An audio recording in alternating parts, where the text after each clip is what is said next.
çay yaşından qabaqki dövrdə, yəni körpəlik çağı, uşaqlıq dövrlərində necə olacaq bu proses? Siz uşağınızla özünüz oyunlar oynamalısınız. Məsələn, uşaq özü durub oyuncaqlarla oynamalı deyil. Uşaq bir var özü oynasın orada özü ilə.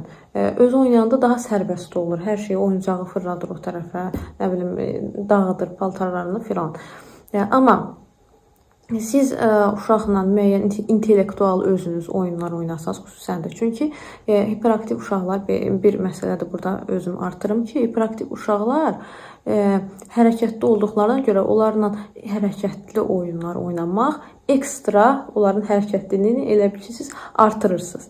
Yəni, onlarla intellektual, sakit, oturaq oyunlar oynanmalıdır ki, xüsusən də yəni maraqlı oturaq oyunlara, onların marağını çəksin.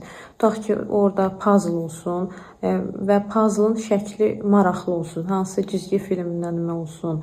Ya özünüz seçin də o uşaqların maraqlarına uyğun olaraq bunu seçə bilərsiniz. Bu həmin uşağın inanın ki, o diqqətini cəlb edəcək o saat və yavaş-yavaş siz o uşaqla bu sakit oyunları oynaya-oynaya görəcəksiniz ki, öyrəşir uşaq artıq. Yəni, hiperaktivliyi yavaş-yavaş tam getməsə də bir şey tam yoxa çıxmır. Amma azalmağa başlayacaq.